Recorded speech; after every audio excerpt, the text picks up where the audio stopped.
दरवाजा बंद कर लो, कुंडी लगा दो। और अगर तुमने हेडफोन नहीं लगाया है तो अभी लगा लो, क्योंकि आज जो बताने जा रही हूँ वो शायद तुम्हारे कानों को लाल कर दे, तुम्हारे दिल की धड़कन रोक दे और तुम्हारे जिस्म के हर रोंगटे को खड़ा कर दे। ये कोई कहानी नहीं है, ये मेरा गुनाह है, मेरा वो सच है जिसे मैं दुनिया से छिपाती रही।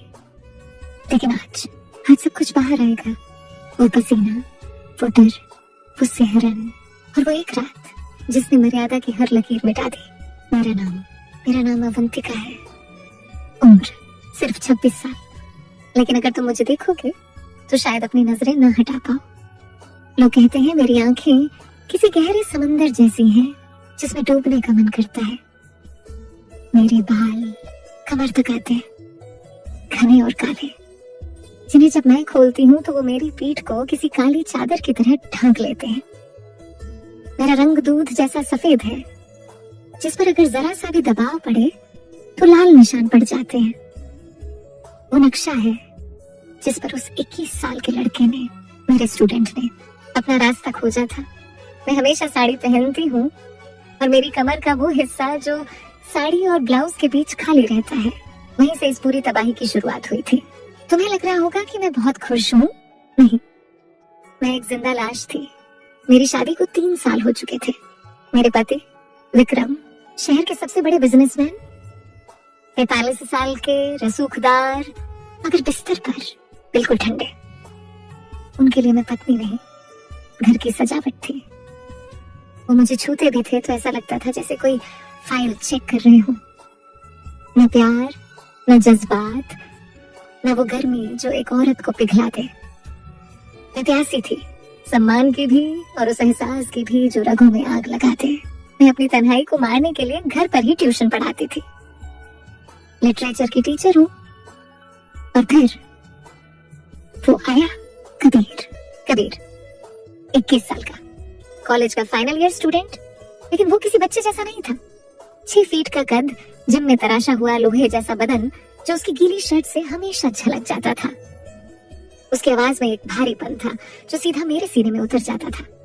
वो मुझसे लिटरेचर पढ़ने आता था, लेकिन उसकी आंखें हमेशा मुझे पढ़ती थी। शुरुआत में मुझे लगा वो सिर्फ एक बिगड़ैल लड़का है, लेकिन तीसरे दिन जब मैं बोर्ड पर लिख रही थी, मेरा पल्लू थोड़ा सा सरक गया। मैंने उसे ठीक किया और पीछे मुड़ी। कबीर अपनी किताब नहीं देख रहा था, वो सीधे मेरी कमर के उस दिल को देख रहा था जिसे मैं खुद आईने में देखने से शर्माती हूँ। मैंने डांटा, कबीर ध्यान कहाँ है? उसने मेरी आंखों में देखकर कहा, गहराई में, मैं कविता की गहराई में। उसका जवाब इतना डबल मीनिंग था कि मैं अंदर तक कांप गई। मुझे गुस्सा आना चाहिए था, पर मुझे अच्छा लगा। कहानी का असली मोड़ तब आया जब एक शाम विक्रम, मेरे पति, घर पर नहीं थे। बाहर तूफान आया हुआ था। कबीर पढ़ने आया था। लाइट चली गई, पूरा घर अंधेरे में डूब गया। मैम, मोमबत्ती जला लूं? उसकी आवाज मेरे बिल्कुल पीछे से आई, इतनी करीब कि उसकी गर्म सांसें मेरी गर्दन पर महसूस हुई। मेरे हाथ कांप रहे थे। मैंने माचिस जलाई, लेकिन वो गिर गई। हम दोनों उसे उठाने के लिए झुके। अंधेरे में उसका हाथ मेरे हाथ के ऊपर आ गया। सिर्फ एक स्पर्श, लेकिन उस एक स्पर्श ने मेरे बदन में 440 वोल्ट का करंट दौड़ा दिया। मैंने हाथ खींचना चाहा, लेकिन उसने अपनी उंगलियां मेरी उंगलियों में फंसा ली। डर लग रहा है मैम, वो फुसफुसाया। कबीर हाथ छोड़ो। मेरी आवाज में दम नहीं था, वो एक विनती थी, हुक्म नहीं। क्यों? क्या डर है कि कहीं आप बहक न जाए? उसने वो कह दिया जो मैं सोच रही थी। उस अंधेरे में, उस सुनसान घर में एक 21 साल का लड़का मुझे वो चैलेंज दे रहा था जो मेरे पति ने 3 साल में नहीं दिया। तभी लाइट आ गई, हम अलग हो गए। लेकिन उस रात मुझे समझ आ गया, ये लड़का खतरा है और मैं उस खतरे की तरफ खींची जा रही थी। अगले दिन मैंने फैसला किया कि मैं उसे ट्यूशन से निकाल दूंगी। ये गलत था। मैं एक टीचर हूँ, एक शादीशुदा औरत हूँ। जब कबीर आया तो मैंने सख्त लहजे में कहा, कबीर कल से मत आना। वो मुस्कुराया।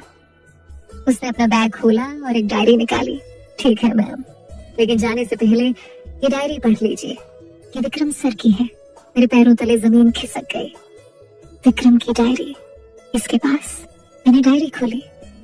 उसमें विक्रम की राइटिंग थी और जो लिखा था उसे पढ़कर मेरी रूह कांप गई। विक्रम का एक अफेयर था, और वो भी मेरी अपनी सगी छोटी बहन रिया के साथ। मेरे हाथ से डायरी छूट गई।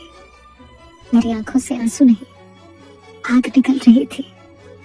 जिस पति के लिए मैं अपनी जवानी, अपनी इच्छाएं मार रही थी, वो मेरी बहन के साथ। कबीर मेरे पास आया। उसने मेरे कंधे पर हाथ रखा।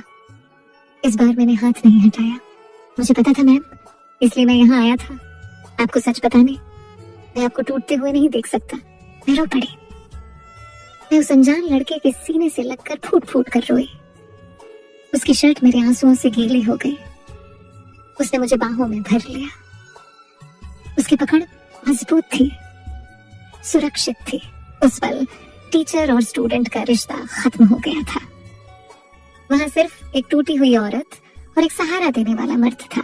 उस दिन के बाद कबीर मेरे लिए सिर्फ स्टूडेंट नहीं रहा, वो मेरा हमदर्द बन गया। हम घंटों बातें करते। वो मेरी तारीफ करता। अवंतिका मैम, आप जानती भी नहीं कि आप कितनी खूबसूरत है। विक्रम अंधा है। एक दिन वो मेरे लिए एक लाल साड़ी लाया। इसे पहनिए ना मेरे लिए। मैंने मना नहीं किया। मैं बेडरूम में गई, वो लाल साड़ी पहनी। शीशे में खुद को देखा तो लगा कि वो पुरानी अवंतिका मर चुकी है। ये कोई नई औरत है। मैं बाहर आई। कबीर सोफे पर बैठा था। मुझे देखते ही वो खड़ा हो गया। उसकी आंखों में वो भूख थी जो मैंने कभी नहीं देखी थी। वो धीरे धीरे मेरे करीब आया। मैम, क्या मैं? उसने अपना हाथ मेरी कमर पर रखा। उसकी हथेलियां गर्म थी। जैसे ही उसने मुझे छुआ, मेरे मुंह से एक सिसकी निकल गई। उसने मुझे अपनी तरफ खींचा। हमारे जिस्म टकराए। उसकी धड़कन मेरी छाती पर हथौड़े की तरह बज रही थी। उसने मेरी गर्दन पर अपने होंठ रखे। वो सिहरन, वो पागलपन। उसने मुझे गोद में उठा लिया। मैं पिघल रही थी। कबीर, ये गलत है। मैंने नाम मात्र के लिए कहा। तो सही क्या है अवंतिका? घुट घुट कर मरना। उसने मुझे बिस्तर पर लिटा दिया। उस रात उस कमरे में सिर्फ बारिश की आवाज नहीं थी, हमारी सांसों की, चूड़ियों की खनक की और दबे हुए अल्फाजों की गूंज थी। उसने मेरे जिस्म के हर उस कोने को पूजा जिसे मेरे पति ने कभी छुआ भी नहीं था। मैं भूल गई कि मैं टीचर हूँ। मैं भूल गई कि मैं बड़ी हूँ। मैं बस एक औरत थी जो बरसों बाद जिंदा हुई थी। रुको, क्या तुम भी बहक गए? क्या तुम्हें भी लगा कि ये एक प्यार की शुरुआत है? क्या तुम्हारी धड़कनें भी तेज हो गई? अगर हाँ, तो अभी की अभी लाइक बटन दबा दो, क्योंकि तुम वो गलती कर रहे हो जो मैंने की थी। अगर तुम्हें लगता है कि तुम्हें पता है आगे क्या होने वाला है, तो तुम बहुत भोले हो। कमेंट में एक टूटा हुआ दिल बनाओ अगर तुम्हें कभी किसी अपने ने धोखा दिया है। और इस कहानी को अभी उस दोस्त को शेयर कर दो जो प्यार में अंधा है, क्योंकि अब जो ट्विस्ट आने वाला है वो तुम्हारे पैरों तले से जमीन खींच लेगा। सब्सक्राइब कर लो, क्योंकि अब प्यार का नकाब उतरने वाला है और खेल शुरू होने वाला है। अगले 2 महीने स्वर्ग जैसे बीते। विक्रम बिजनेस ट्रिप पर रहता और कबीर मेरे साथ। मैं उसे प्यार करने लगी थी, पागलों वाला प्यार। मैंने सोचा मैं विक्रम को तलाक दे दूंगी और कबीर के साथ नई दुनिया बसाऊंगी। लेकिन फिर एक दिन विक्रम जल्दी वापस आ गया। मैं डर गई, लेकिन विक्रम के चेहरे पर गुस्सा नहीं था। उसके चेहरे पर एक शैतानी मुस्कान थी। वो सोफे पर बैठा और बोला, अवंतिका, कबीर को बुलाओ, पेमेंट करनी है। मैं सन्न रह गई। पेमेंट किस बात की? तभी बेडरूम का दरवाजा खुला। कबीर बाहर आया। उसने टॉवल लपेटा हुआ था। मैं शर्म से घट गई। विक्रम के सामने कबीर, ऐसे हालत में। अब तो सब खत्म, लेकिन कबीर डरा नहीं। वो जाकर विक्रम के बगल में बैठ गया और सिगरेट जलाई। विक्रम हंसा। वेल डन कबीर, तुमने तो उम्मीद से ज्यादा अच्छा काम किया। मेरा दिमाग सुन्न हो गया। ये क्या हो रहा है? विक्रम उठा और मेरे पास आया। मेरी भोली अवंतिका, तुम्हें क्या लगा ये कॉलेज का लड़का तुम पर मर मिटा? अरे, इसे मैंने हायर किया था। क्या? मेरे मुंह से चीख निकल गई। हाँ। विक्रम ने कबीर के कंधे पर हाथ रखा।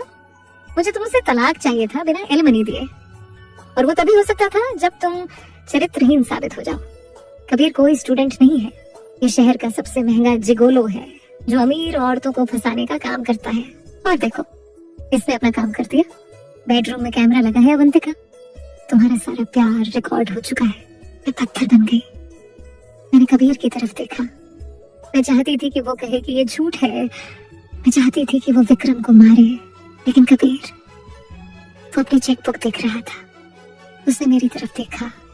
उसकी आंखों में वो प्यार, वो दीवानगी गायब थी। वहां सिर्फ एक ठंडापन था। सॉरी मैम, कबीर ने कहा। Business is business. आपकी स्किन बहुत सॉफ्ट थी, मजा आया। वो शब्द मेरे कानों में तेजाब की तरह गिरे। मजा आया? मैं वहीं फर्श पर गिर गई। मेरा पति मुझे बेचने वाला दलाल निकला, और मेरा प्रेमी एक बिका हुआ सौदागर। मेरी इज्जत, मेरा प्यार, मेरा जिस्म, सब कुछ एक मजाक बन गया था। विक्रम ने तलाक के पेपर मेरे मुंह पर मारे। साइन करो और निकलो यहाँ से, वरना वो वीडियो इंटरनेट पर होगा। मैं उस घर से निकली खाली हाथ। मेरे पास कुछ नहीं था, न घर, न पैसा, न इज्जत। मैं सड़क पर चल रही थी। बारिश हो रही थी, लेकिन मेरे आंसू बारिश से ज्यादा खारे थे। मैं मर जाना चाहती थी, लेकिन कहानी यहाँ खत्म नहीं होती।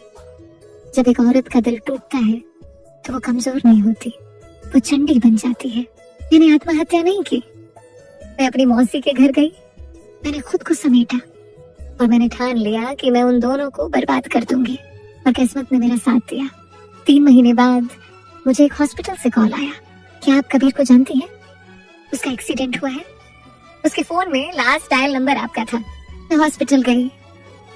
कबीर आईसीयू में था, बुरी तरह घायल। विक्रम ने उसे धोखा दिया था। काम होने के बाद विक्रम ने कबीर को पैसे नहीं दिए, बल्कि अपने गुंडों से उसे मरवाने की कोशिश की, ताकि कोई गवाह न रहे।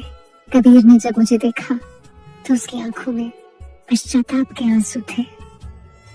वो बोल नहीं पा रहा था, लेकिन उसने इशारे से अपने खून से सने कपड़ों की तरफ इशारा किया। उसकी जैकेट की जेब में एक पेन ड्राइव थी। मैंने वो पेन ड्राइव निकाली। कबीर ने दम तोड़ने से पहले मेरा हाथ पकड़ा। उसकी आंखों में अब हवस नहीं थी, सिर्फ माफी थी। वो मर गया। मेरा गुनहगार, मेरा प्रेमी मर गया। मैंने पेन ड्राइव चेक की। उसमें सिर्फ मेरा वीडियो नहीं था, उसमें विक्रम के सारे काले कारनामों के सबूत थे। हवाला का पैसा, मर्डर, और मेरी बहन रिया के साथ उसका रेप। वो अफेयर नहीं था, वो ब्लैकमेल था। कबीर शुरू से विक्रम को ब्लैकमेल करने के लिए सबूत जमा कर रहा था। मुझे फंसाना तो बस एक बहाना था, लेकिन शायद उसे भी मुझसे हमदर्दी हो गई थी, इसलिए उसने मरने से पहले सबूत मुझे सौंप दिए। मैं पुलिस के पास नहीं गई, मैं मीडिया के पास नहीं गई। मैं विक्रम की एनिवर्सरी पार्टी में गई, लाल साड़ी पहनकर, वही साड़ी जो कबीर लाया था। विक्रम मुझे देखकर पीला पड़ गया। तुम यहाँ क्या कर रही हो? मैंने माइक हाथ में लिया। अपने पति को गिफ्ट देने आई हूँ। मैंने प्रोजेक्टर ऑन किया। पूरी दुनिया, शहर के बड़े बड़े लोग, विक्रम के बिजनेस पार्टनर्स, सबने देखा। लेकिन मैंने बेडरूम का वीडियो नहीं चलाया। मैंने वो वीडियो चलाया जिसमें विक्रम अपने गुंडों को कबीर को मारने का ऑर्डर दे रहा था और कबूल कर रहा था कि उसने अपनी पहली पत्नी को कैसे मारा था। हॉल में सन्नाटा छा गया।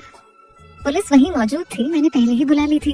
विक्रम ने भागने की कोशिश की, लेकिन मैंने उसका रास्ता रोक लिया। मैंने उसके गाल पर एक जोरदार थप्पड़ मारा, इतना जोरदार कि उसकी गूंज पूरे हॉल में सुनाई दी। ये अवंतिका का थप्पड़ है, उस टीचर का जिसे तुमने अनपढ़ समझा था। विक्रम गिरफ्तार हो गया, उसकी दौलत जब्त हो गई, और आज मैं अकेली हूँ। मैंने दोबारा शादी नहीं की, लेकिन मैं खातिश हूँ। मैं अब वही ट्यूशन पढ़ाती हूँ, लेकिन अब मैं डरती नहीं। कबीर गलत था, लेकिन उसने मुझे मेरी ताकत का एहसास दिलाया। विक्रम शैतान था, लेकिन उसने मुझे लड़ना सिखाया। मेरे जिस्म पर जो निशान थे वो मिट गए, लेकिन दिल पर जो निशान हैं वो मुझे याद दिलाते रहते हैं कि भरोसा कांच जैसा होता है। एक बार टूट जाए तो जुड़ता नहीं, और अगर जुड़ भी जाए तो चेहरा पहले जैसा नहीं दिखता। दोस्त, मेरी कहानी सुनकर तुम्हारी आंखों में नमी आई? क्या तुम्हें गुस्सा आया? ये कहानी सिर्फ मेरी नहीं है, ये हर उस इंसान की है जिसे प्यार के नाम पर छल्ला गया है।